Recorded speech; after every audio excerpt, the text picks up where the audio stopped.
हज़रत नूह अलैहिस्सलाम अपनी उम्मतियों को लेकर कश्ती में बैठे तो उन्हें कश्ती में एक बूढ़ा नजर आया। उसे कोई पहचानता भी नहीं था। आप अलैहिस्सलाम ने हर चीज का जोड़ा जोड़ा कश्ती में बिठाया था, मगर वो अकेला था। लोगों ने उसे पकड़ लिया। वो हज़रत नूह अलैहिस्सलाम से पूछने लगे कि ये बूढ़ा कौन है।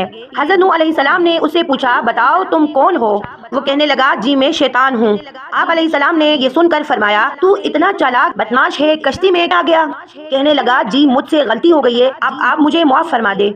आप अलैहिस्सलाम ने फरमाया, तुम्हें हम ऐसे ही नहीं छोड़ेंगे, तू हमें अपना गुर बताता जा जिससे तू लोगों को सबसे ज्यादा नुकसान पहुंचाता है। कहने लगा, जी मैं सच सच बताऊंगा, अलबत्ता आप वादा करें कि आप मुझे छोड़ देंगे। आप अलैहिस्सलाम ने फरमाया, ठीक है हम तुम्हें छोड़ देंगे। शैतान कहने लगा, मैं दो बातों से इंसान को ज्यादा नुकसान पहुंचाता हूँ, एक हसद, दूसरा हिर्स। वो फिर कहने लगा कि हसद एक ऐसी चीज है कि मैं खुद इसकी वजह से बर्बाद हुआ हूँ, और हिर्स वो चीज है जिसकी वजह से